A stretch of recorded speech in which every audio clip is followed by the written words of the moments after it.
We are trying to understand what is going on with supply chain issues. We know it's a problem. We know things are delayed because of it. But how is it working? What is the origin of the problem? Well, to help us understand all of this, we are pleased to be joined by John Esparza. He's the president and CEO of the Texas Trucking Association. Mr. Esparza, appreciate you joining us on KSAT Q&A. Happy to be here. Thanks for having me. Where did this whole thing start? And when will it get easier? Because I know you and your members are at the heart of this whole thing. Well, there's a number of stakeholders involved. Certainly, trucking plays a key component of that. But the shortage and these delays have everything to do with the number of stakeholders that are involved in this. And it's something that, frankly, we could see building over time with the relationships between how all these entities really broker together. We've seen the pictures of the giant shipping containers sitting out off the coast, stuck on ships. They can't be unloaded. But what is the picture here in Texas? Give us a more regional perspective of how that supply chain issue is affecting our state.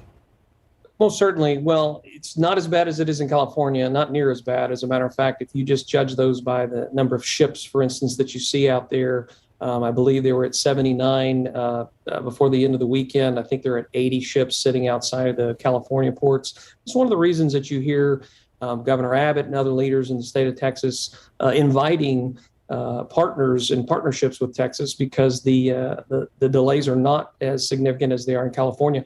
A 4 to 5 day delay for these ships in Texas is currently what you're seeing. You can actually see those on some of the port websites where they're very transparent about what's happening out there. What's the effect for truckers? What is the effect for your members with this whole supply chain? Are they working more hours? Are you trying to get as many trucks on the road as you can? I mean, what's happening? Well, it's the quality of the hours. The trucks aren't allowed to work more hours. They have specific hours of service that they have to adhere to, both federal or state, during the daytime, during every day.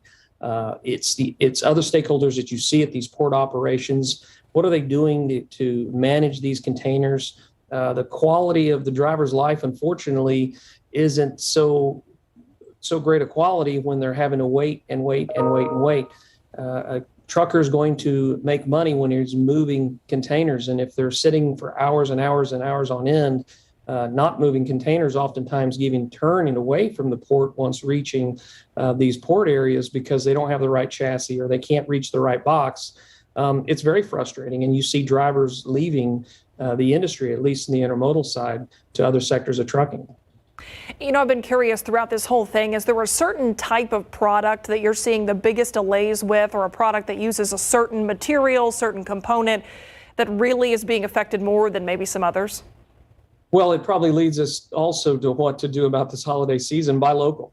I would give a lot of tamales away. I think that's anything that you can get local is going to be something that you're going to want to do to avoid the crunch, because it is going to be anything that's imported from overseas. You're going to see delays on. And I've had many friends show me websites where they've gone on and clicked on items that they're trying to order, and something that they paid $20 or $30 for now says $150, $165 for, and unknown delays in terms of delivery.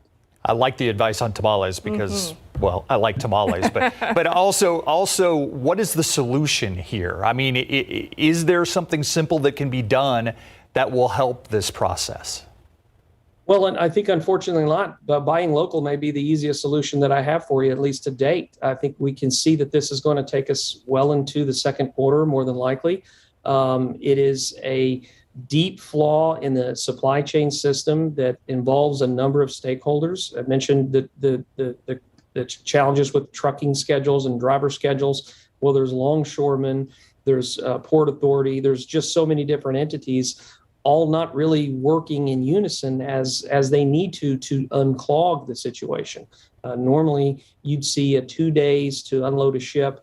That can be anywhere from 9 days out on the East Coast, the West Coast, shorter amount of days here in the state of Texas. But we're going to have to stay ahead of that, and we're working diligently with our stakeholders in Texas to ensure that we don't see the problems that we're seeing in California.